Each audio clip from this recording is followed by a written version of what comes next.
2000. Angry young Serbs have declared a nonviolent war against the man they say has stolen the best 10 years of their lives. His name is Slobodan Milosevic. Slobo, as he is known, is loved by his Socialist Party friends. But his mild manner is deceptive. He is also known as the bloodiest tyrant in Europe, the butcher of the Balkans. Milosevic has taken his country to war in Croatia, Bosnia, Kosovo. He has brought ethnic cleansing, concentration camps. He has brought unemployment, poverty, corruption, repression, and fear. In 1998, Milosevic began driving ethnic Albanians out of Kosovo, creating nearly 1 million refugees. Western outrage over a massacre of civilians in early 1999 set the stage for a massive bombing campaign by NATO.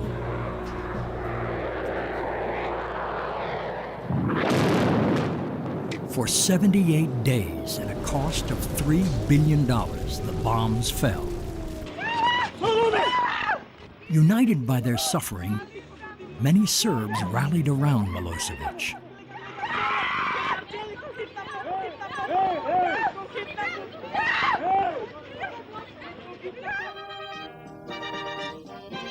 The bombing compelled him to withdraw his forces from Kosovo, but he remained defiant, bragging that he had faced down the NATO bully and survived.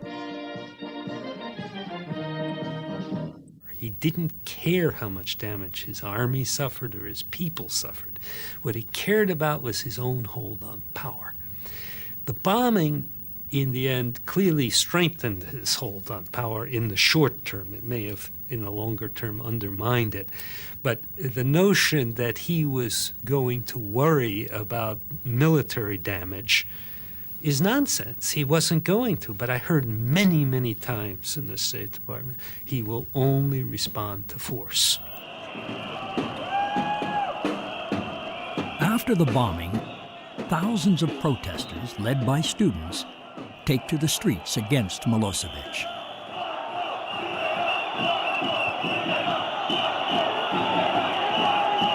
Security forces deal with them easily. And though they are determined, marching day after day, demonstrations are no serious threat to the regime. But among the opposition, one group knows that protest is not enough. Working quietly, they target the very foundation of Milosevic's power, the ordinary people who until now have been afraid to oppose him. Their symbol, the clenched fist. Their name, Otpor, the Serbian word for resistance. Otpor, resistance, is already a year old, but in the aftermath of the NATO bombing, it's growing fast. Founded by a dozen student activists in their teens and 20s, Otpor has no offices. They operate on a shoestring, meeting in cafes, communicating by cell phone. Some of them have been arrested, and the police monitor them closely. We have a long history of guerrilla movements winning the power in this country. So when I say guerrilla, I don't think about violence. I just think about hidden leadership, some kind of mysteria about that. There is an organization where we are, the whole story of Otpor, even the recruitment list you are filling, is like you're joining the army with a mission. Their numbers are small, but they create the impression of an extensive organization. Stark black and white leaflets reinforce their blunt slogans. Bite the system. Resistance because I love Serbia. Freedom. The fist and the slogans become ubiquitous, proof that opposition to Milosevic is possible. Serbia's opposition politicians are divided as they try to capitalize on popular discontent after the bombing.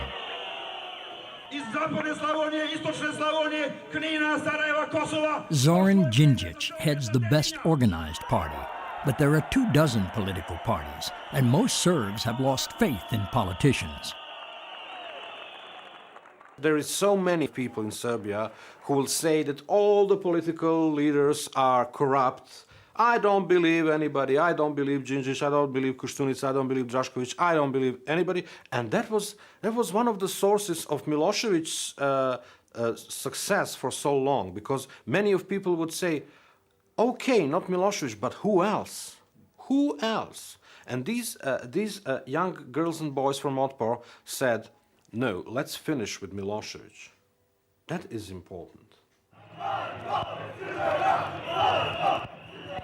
Otpor's activists make it clear they're not running for office. To preserve their freedom of action and to maintain their clean, uncorrupted image, they refuse to align with any of Serbia's political parties. But they are not reluctant to accept help from outside the country.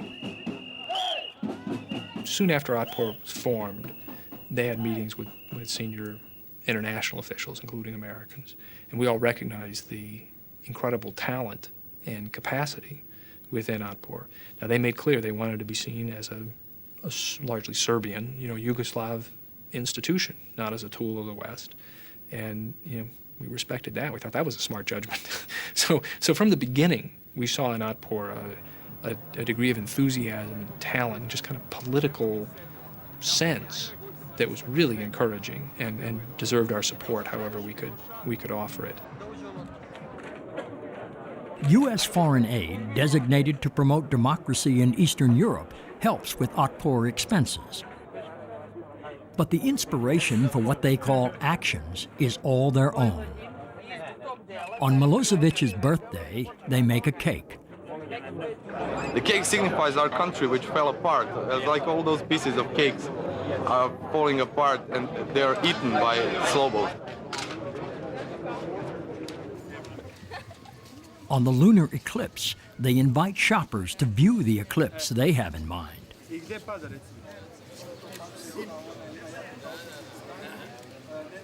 Everything we did must have a dosage of humor. Because I'm joking, you're becoming angry. You're always showing only one face, and I'm always again with another joke, with another action, with another positive message to the wider audience. And that's how we collected the third party in the whole story, which is the very important, the publicity, the people on the ground.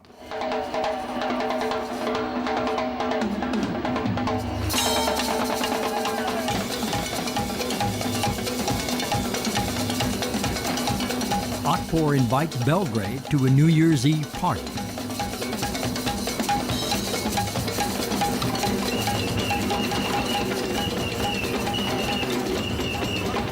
Rock music is discouraged by the regime. But rock and roll, with its undercurrent of rebellion and resistance, is an Otpor trademark.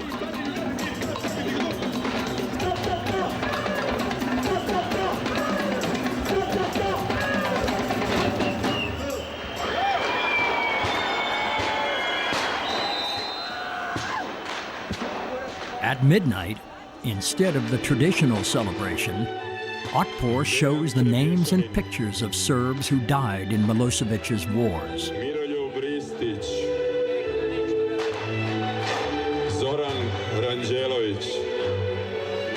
They came here asking for fun. We gave them performance before the midnight. After midnight, we broadcasted them through big screen, the tragic film of people dead, refugees, all the bad things. And we say there is no reason for the celebration. Go home and think what to do. So the next Orthodox New Year, we have a reason to celebrate. But the key sentence was, this is the year, 2000, this is the year with capital T. This year, life finally must win in Serbia. A month later, Serbia's Socialist Party holds its 5th Congress to re-elect its president. Da je Slobodan Milošević, kandidat za predsjednika Socijalističke partije Srbije, dobio 2308 glasova. Serbia's ruling elites are leftovers from Soviet-style communism. Now they are called socialists, but the old ways persist. Milosevic rewards loyalty and punishes disobedience. His re-election is rubber-stamped democracy that fools no one. Across town on the same evening, Otpor stages a parody of the socialist charade, billed as the first Otpor Congress. Otpor's first national meeting attracts major opposition party leaders and a few journalists willing to risk prosecution for publicizing an illegal organization. Da li je to izraz možda neke sve veće militarizacije otpora? Ne, to mi samo time želimo da pokažemo koliko smo ozbiljni i da nećemo odstupiti od svojih zahteva. Znači, najozbiljniji smo mogući i naše ćemo zahteve pokušati da izguramo na sve moguće mirne načine. Samo to da simboliše i naše jedinstvo. Samim tim što smo postali najproganjanija politička grupacija u Srbiji, samim tim te sile priznale su da je Otpor i sam postao sila.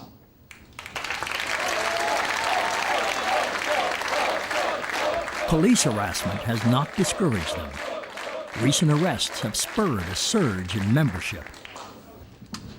Danas imamo Otpor u preko 70 gradova u Srbiji. Boasting activists from all over Serbia, Otpor declares itself a national movement. We did everything like we are a massive movement. We made a congress, like, I don't know, we cover whole Serbia. And then after the congress, we did cover whole Serbia. We, I don't know, said we are a people's movement, although we were just a bunch of students. But after that, we became a people's movement and everyone came to us.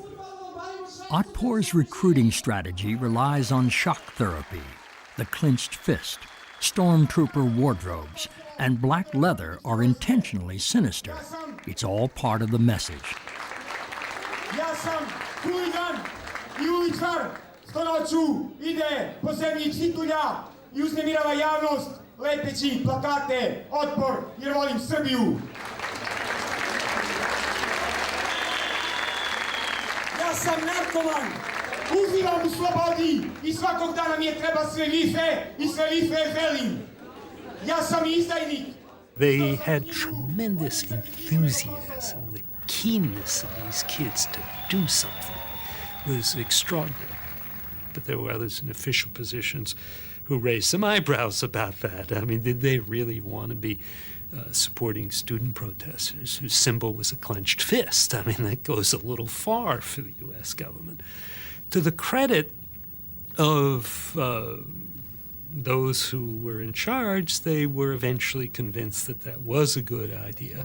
And if you talk to the Otpor kids, you realize these were not crazy kids. These were people who wanted to be free. Uzmite se u pamet, vi gospodo, jer I đavo je u Srbiji odneo šalbu. Prekinite sa nasiljem, prekinite sa progonima, prekinite sa represijom, prekinite sa državnim terorizmom.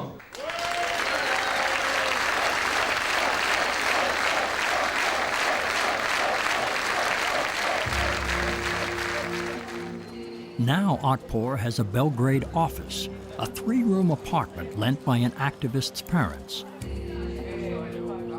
Otpor is one of a dozen Serb opposition groups which receive money from the US and European countries to pay for copiers, telephones, postage and printing, computers, and internet service.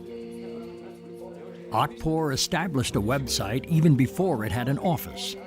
Their demands and principles are posted in both Serbian and English. The nonviolent removal of Milosevic, free elections, democracy. Otpor's agenda is homegrown, But it's no secret that U.S. and European funding is helping them spread the message.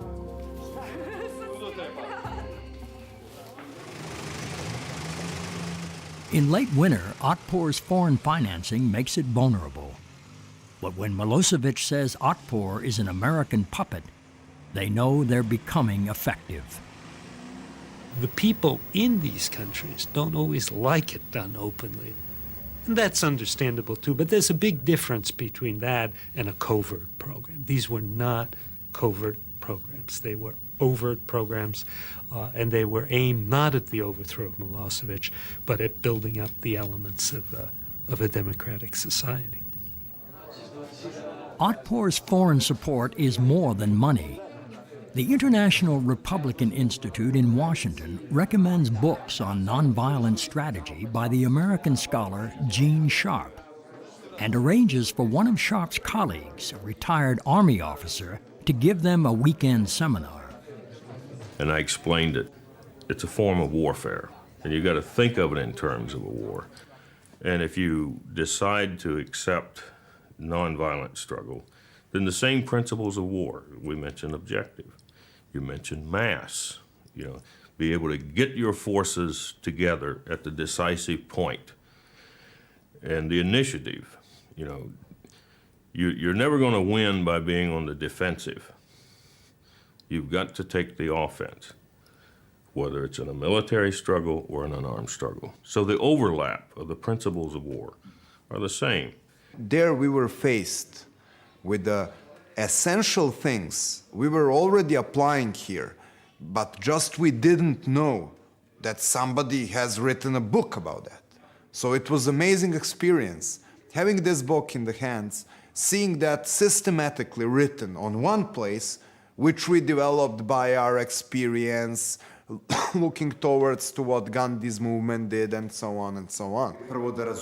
Colonel Helvey's main lesson is now disseminated. Eliminate the authority of the ruler. U toj priči moramo da pođemo prvo od toga da svaki nedemokratski režim pokušava da izgleda ili spolja izgleda na isti način.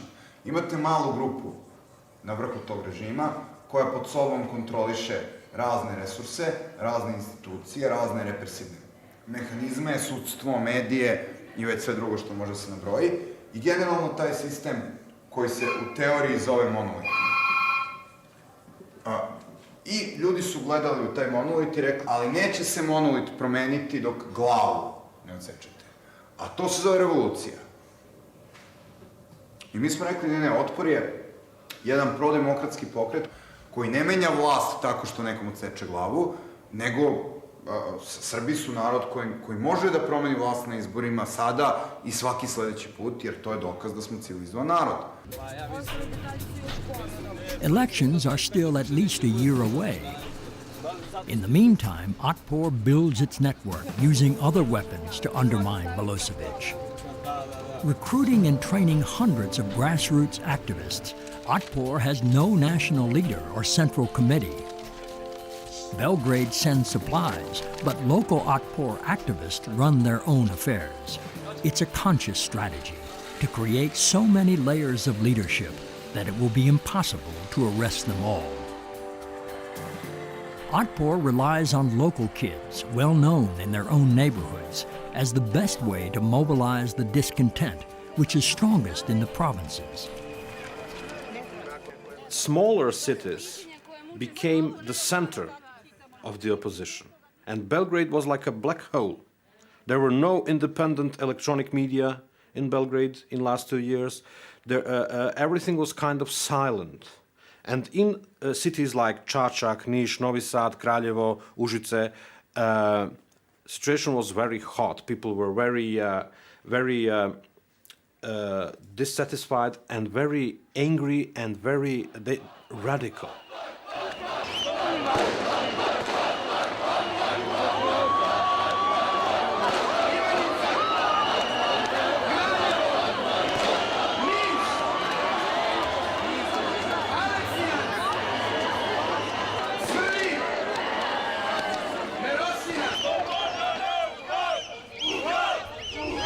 As Otpor organizes in town after town, the regime faces a dilemma, whether to continue small-scale repression or launch an all-out offensive. On May 14th, the state information minister suddenly escalates the attack on Otpor in a nationally televised press conference. Onaj ko pokušava da Otpor predstavi kao studentsku političku partiju i organizaciju greši. Otpor je neofašistička organizacija na tradiciji crvenih brigada i ova država će sa svim svojim strukturama koju i druge države koriste kada su suočene sa terorizmom ovakvih razmjera. Having labeled Otpor a terrorist group, the regime unleashes a wave of beatings and arrests. Otpor has expected the repression and prepared for it. With each arrest, protesters quickly appear at police stations and prisons. Informacije iz Požarevca da ih neće i Radojkovo i molim vas da sačekate. We developed this chain of command. When the information of arrestment comes to the central office or the local office, there was a system producing press release, providing the lawyer's help to the arrested guy, and producing as many activists as we can in proper moment to be in 10 minutes in front of the police station. So that was really important to develop such kind of solidarity. Obraćamo se upravniku centralnog zatvora. Imate 10 minuta da nas obavestite o zdravstvenom stanju uhapšenih. Radojka Lukovića. They were afraid of us, and they wanted to portray us as terrorists, as fascists, and as, I don't know, criminals, drug addicts, and something like that. But when people go out in the streets, they see members of resistance. They see that these kids are like 18 to 20 years of age. I'm one of the older members, like I'm 26, 27 now. And they say, come on, this is ridiculous. These kids are not fascists. These kids are just kids. So it was very important for us to show how the state television propaganda was actually ridiculous. Evo ponovo smo ovdje direktno uključeni ispred Niškog SUP-a. Ja ovdje imam primerak jednog teroriste. Evo, živ primerak, njegova bicikla je stradala na granici Srbije i Crne Gore. Kao što vidite, vidi se tu nekih 1,90 m, nosi majicu terorističke organizacije Otpor, nosi naočare, to znači da mnogo čita, oprosno u ovoj zemlji čitati, vodite računa. After midnight on May 17th, the police take over Belgrade's largest TV station, 2 independent radio stations, and a newspaper which has criticized the regime. In the morning, the city discovers its best sources of independent news have been cut off. During the day, thousands of protesters assemble at the city hall.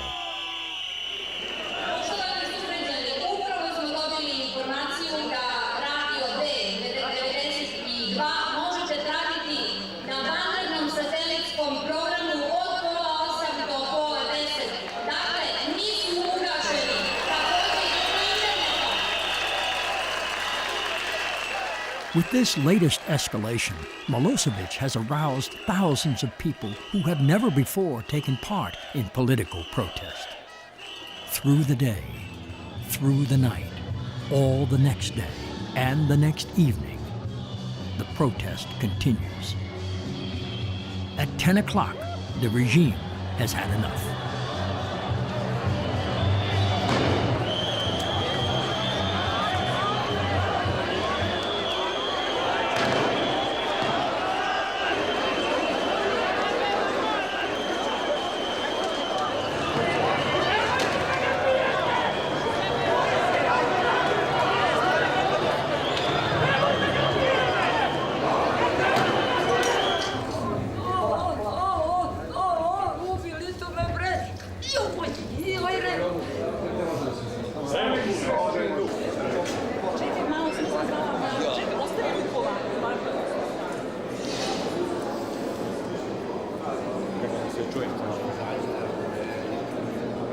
The main mistake of the regime was that they spread the circle of those who were under the repression. And that's why this repression was counterproductive, because it is like the third Newton law of action and reaction. When you raise the level of repression, the resistance goes up as well. 10 days later, Otpor members from the provinces march into Belgrade.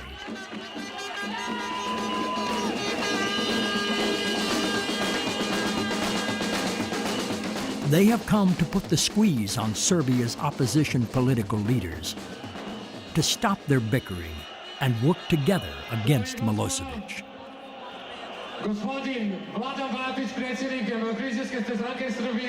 Most of the party chiefs don't want to be here, but no one wants his rivals to have the stage to themselves. If they run against each other, as they always have, Milosevic will win. Otpor wants them to work together, but the party chiefs are suspicious and jealous of Otpor's growing popularity. They were really worried because we were filling the political space, like cancer. Filling all the blanks for which they wasn't able to fill. Giving all the answers to all the issues people asked, which they were not clever or competent enough to give, and having the strongest network. Gospodo lideri, ja bih vas zamolio da priđete samo ako može malo.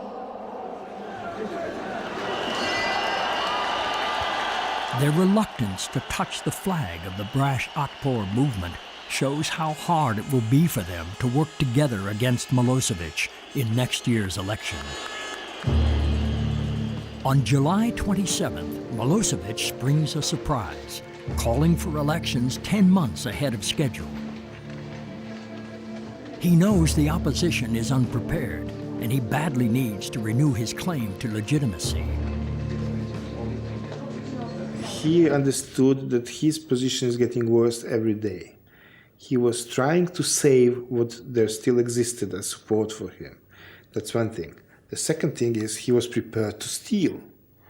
And the third thing is he was prepared to keep his power by force.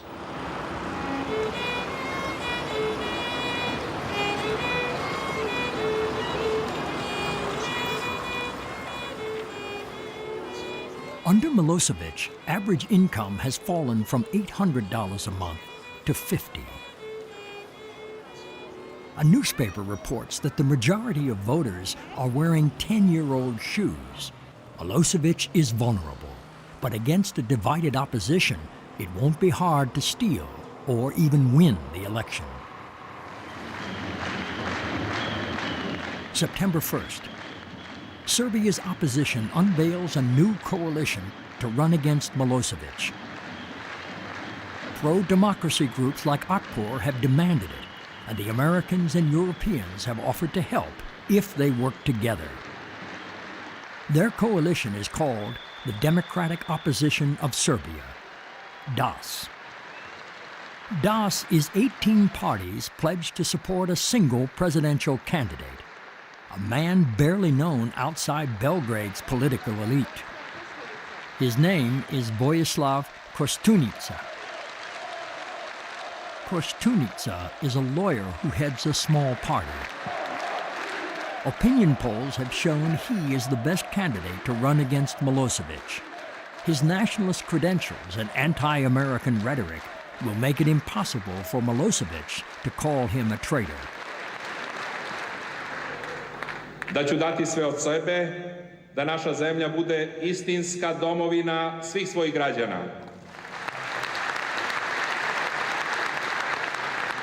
Srba, Crnogoraca, Mađara, Muslimana. Serbia's ethnic minorities will be the key in what is sure to be a close election. Albanaca, Hrvata I ostali.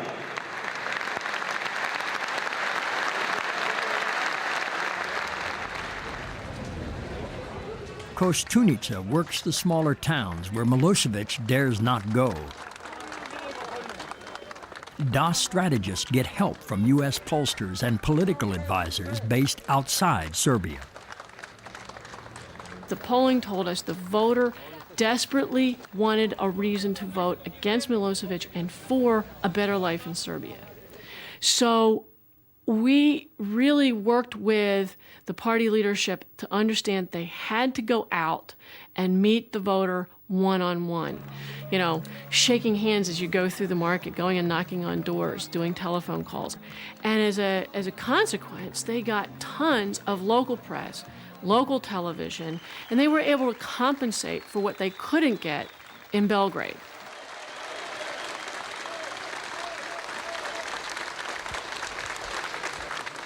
Sa njima šta imate? Srbiju pod sankcijama, možda sa sutra nekim drugim bombama, Srbiju u kojoj će se njima presipati, a narodu neće biti, Srbiju u kojoj će državna televizija služiti za to da bude partijska televizija.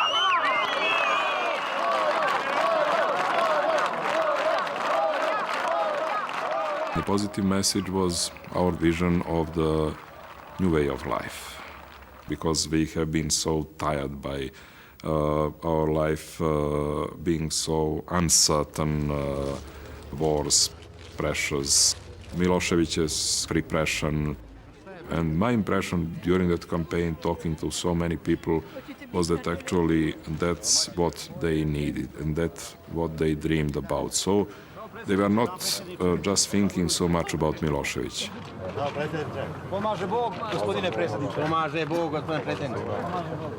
Koštunica stresses the positive. But the catchiest campaign slogan is negative. Invented by Otpor, Gotov je, he's finished.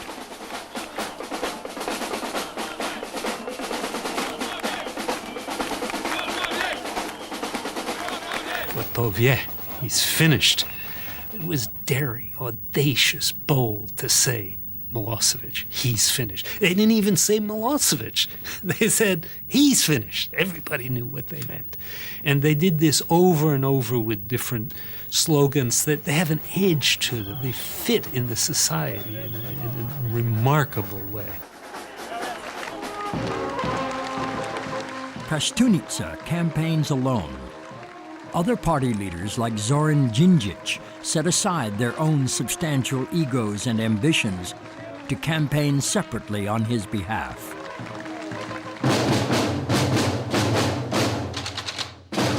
DAS and Koštunica are reinforced by Otpor and others. At least 5 major campaigns, coordinated but separate. They have the advantage because Milosevic can't attack them all.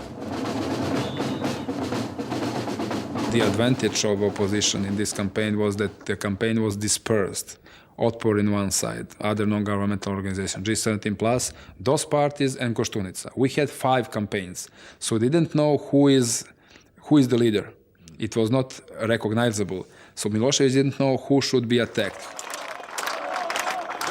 Milosevic makes his first campaign appearance only 2 weeks before the election. 12. septembar, dan oslobođenja.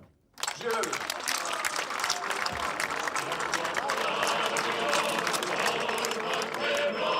For him, personal contact with the voters is unnecessary.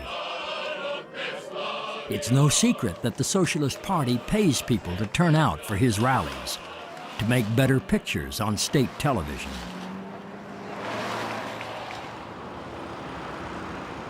On independent TV stations, the opposition campaign dominates. Ko uvek sme da vas pogleda u oči? Koštunica. Naravno. Već 10 godina pokušavam da skinem ovu fleku. Verujte mi, sve sam probala. Sada se pojavila nova mašina. Ona ima odličan program koji pouzdano, sigurno i nepovratno skida ovu i slične mrlje. Dozvolite mi... Pa samo tu.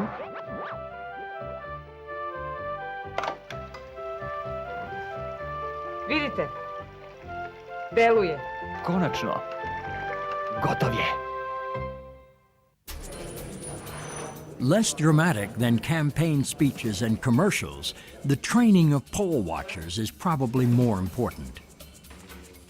The sessions are organized by the Center for Free Elections and Democracy, a Serbian civic group which teaches how to spot and prevent vote fraud by Milosevic election authorities.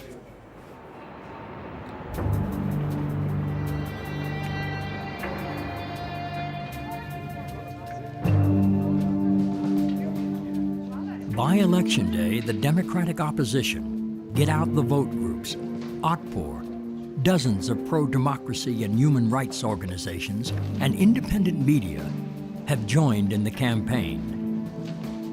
In the last year, they have received $25 million from American sources. When the voting stations close, all parties certify the count at each location.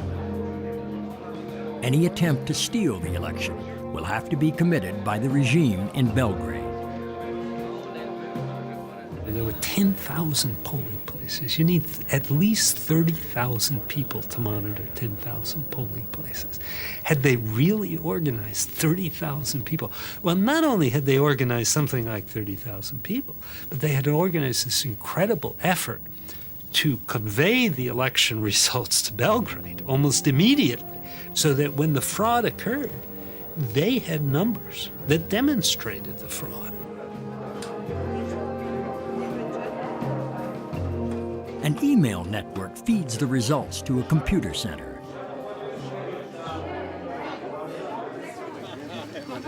As they wait for the votes to be totaled, there is little doubt of the result.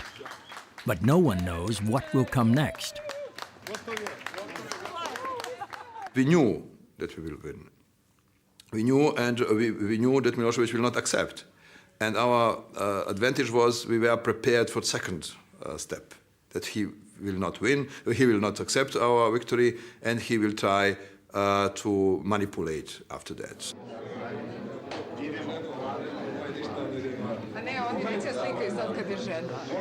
At campaign headquarters after midnight, they wait until the tabulations have been double-checked.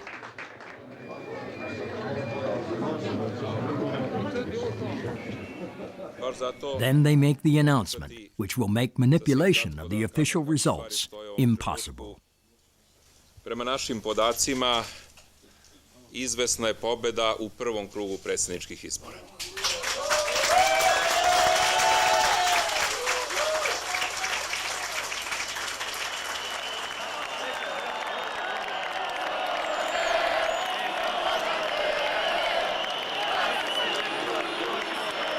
Only one question remains: when or whether the winner will take office.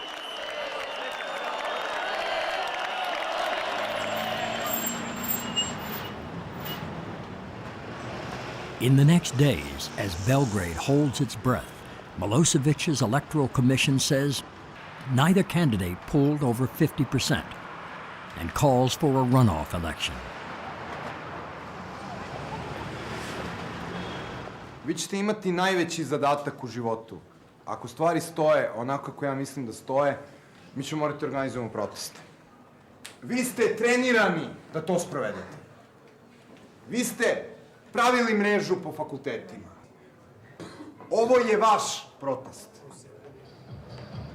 Sve što se bude dešavalo je vaše. They've trained and organized for months. Now they face the decisive test of their nonviolent movement. Can they force the regime to step down? Das and Kostunica declare a runoff is unnecessary and call upon the people to prepare for a general strike. 3 days before the strike is to begin, coal miners at the Kolubara mine, just south of Belgrade, give Kostunica an unexpected boost. A committee representing 17,000 workers votes to strike immediately. They say they want their action to inspire the rest of the country to support the strike. The mine, which produces 70% of Serbia's electrical power, is idle. The miners have set an example. Now the rest of the country joins them in a nationwide action to bring all normal life to a standstill.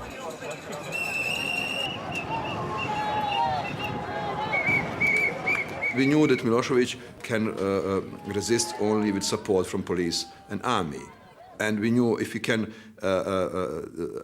affect police and army around him and bring them to think should they support Milosevic or not, or the people, that he cannot survive.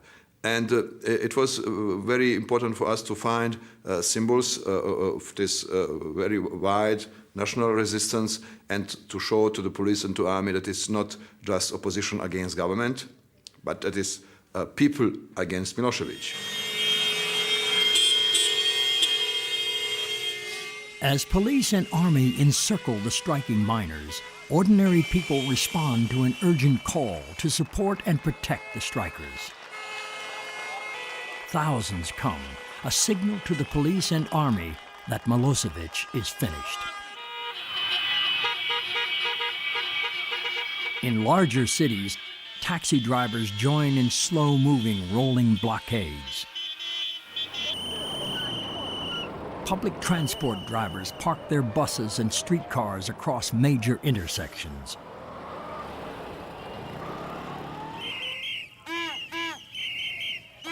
The police try to maintain order, but every day the strike spreads.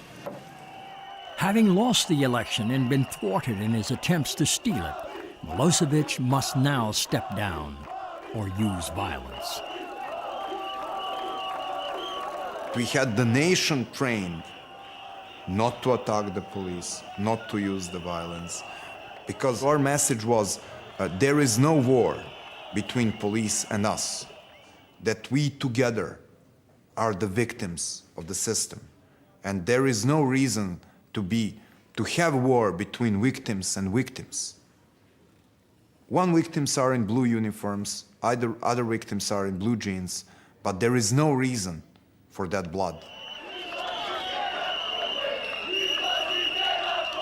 Das and its supporters are angry and persistent, but they are also patient, determined to avoid bloodshed as they slowly escalate their actions.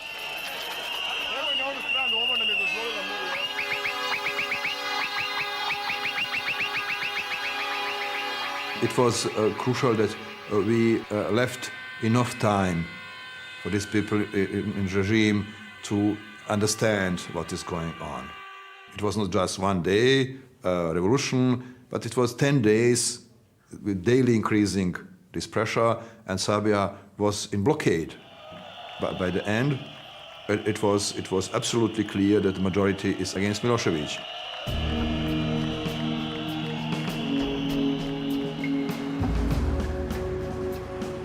Ten days after the election, almost no one in Belgrade realizes the turning point is at hand.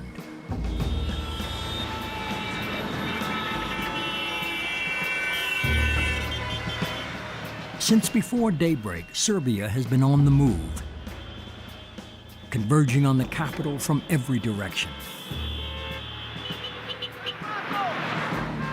The operation has been quietly planned by Das leaders across the country. Convoy leaders have prepared for police resistance. They've even brought bulldozers to break through barricades if necessary. At 9 a.m., one convoy, led by the mayor of Čačak in his jogging suit, finds the road completely blocked by police. Dobar dan. Dobar dan. Je ovo slobodna država? Jeste. Šta je ovo? Šta je ovo? Prepreka, pošli smo na put. Nećemo ulaziti. Čekaj, je slobodna država ili nije? Nećemo ulaziti u konflikt. Čekaj, laki, polako. Kolona je dugačka od Čačka. Pomerite kamione, nemate uopšte razloga. Ljudi, budite i vi pribrani. Jesmo pribrani, došli smo. Naređenje nam je tako, znači, ja mogu malo da vam kažem. Znam. Juče smo... Vi shvatite mene. Dobro, ćemo li mi da preduzimo akciju da vi ništa se ne mešate? Vi ste vaši uradili pod naređenjem, mi ćemo naš, znači nemoj samo vidjeti. Imate šansu da nam se priključite, ljudi, I polomit će kamione bez veze. Recite im da ne lome kamione, znači nema nikakve intervencije, ništa. Kad dođe starešina, sačekajte, strpite se. Više svakog trenutka dolazi, dogovorite se. Jel može tako? Recite ljudima.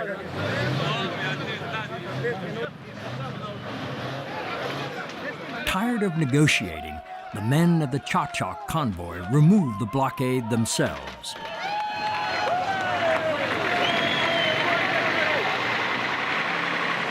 These people who came from cities like Čačak or Ružice, they were prepared to do anything. They were not just urban demonstrators, as the most people of Belgrade, just go to the streets and shout and then go home. No, these people came here to do something, and they will not go back home before that is finished.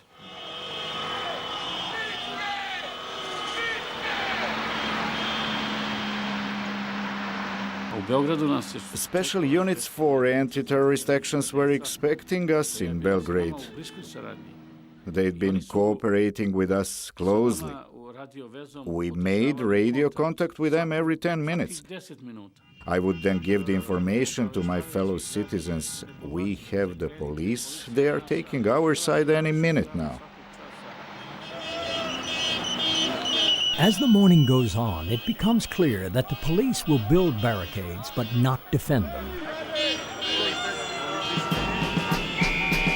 Convoys from the south enter Belgrade at about 11 in the morning.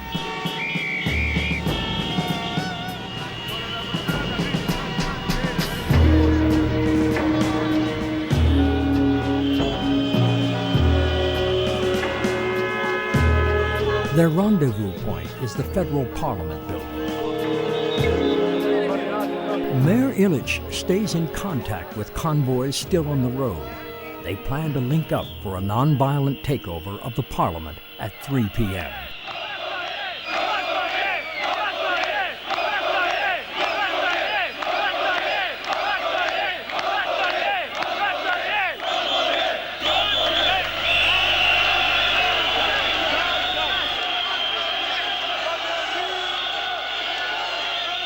Through back-channel contacts with commanders, Das has been assured the security forces will step aside.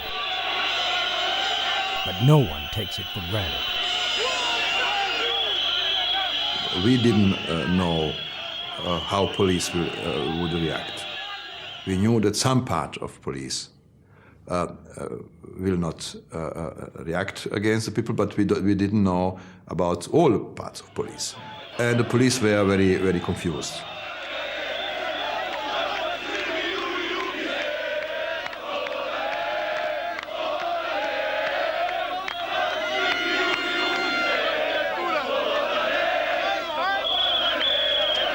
The impatient Čačak contingent advances before the other convoys arrive, but they are easily repelled.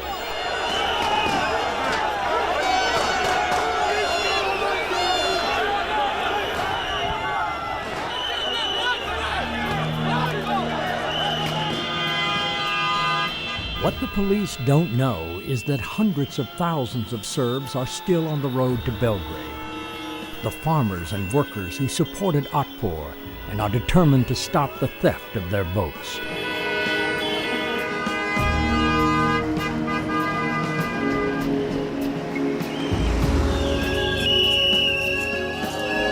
Hours after the first convoys arrived in the capital, the news reaches Belgrade's citizens. They come into the streets chanting, "Serbia has arisen."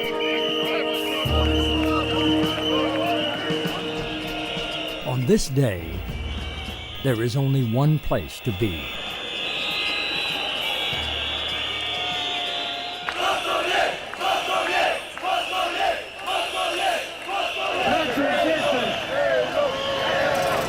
Nemojte gađati policiju. Policija će preći na stranu naroda. I nemojte izazivati incidente. Das leaders, now monitoring police radio channels, listen as orders are given to remove the crowds. But nothing happens.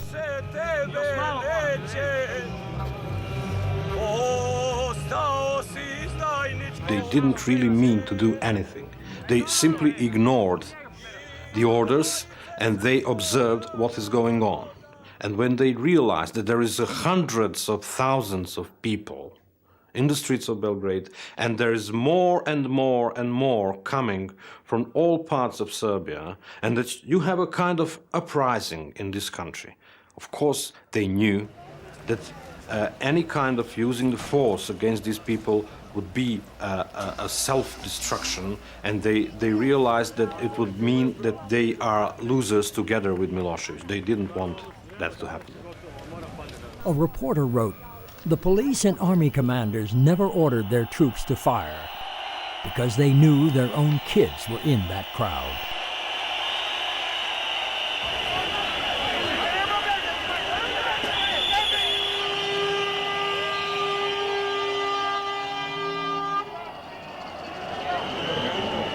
Inside the building, they find thousands of presidential ballots, pre-marked for Milosevic.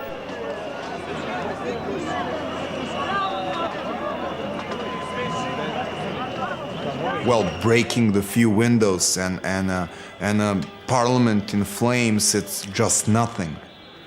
In comparison to the former period here, to what Milosevic did here, to what other Balkan countries did here, to what United States did here with its bombs, that was like a children's game.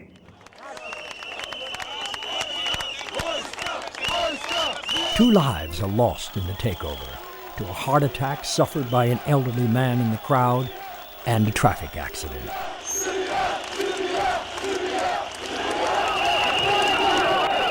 Milosevic has not been seen in 2 days, but there is no doubt he's finished. The people have taken power. What we needed the whole time was not the threat or use of force. It was the threat to his hold on power, and that was best gained through democratic forces within Serbia. And, the grand lesson here is that broad-based coalition of popular, nonviolent protest can sweep away a dictatorship much more quickly than all the covert action on earth.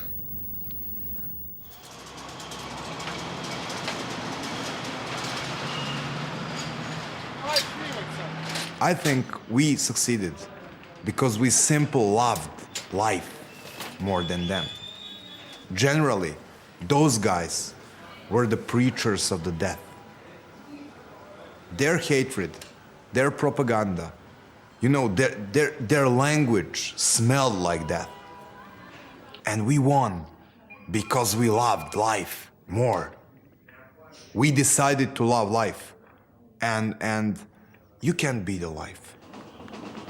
So this is what Otber did. We were a group of fans of life. And this is why we succeeded.